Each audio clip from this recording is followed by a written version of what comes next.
Hey everyone, in this video I'll show you how to add a promo code using Upwork. In order to do so, first off, here we are at upwork.com and we're all logged in. If you haven't set up a profile yet, then you are going to need to go through the steps in order to do so. Might take you a few minutes to do that.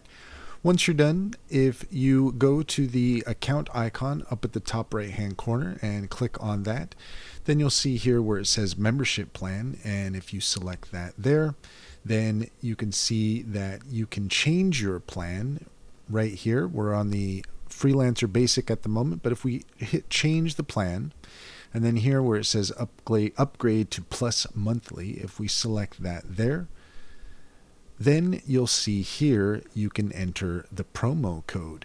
So that's all there is to it. If you found this video helpful, please leave a comment and like and subscribe for more helpful tips.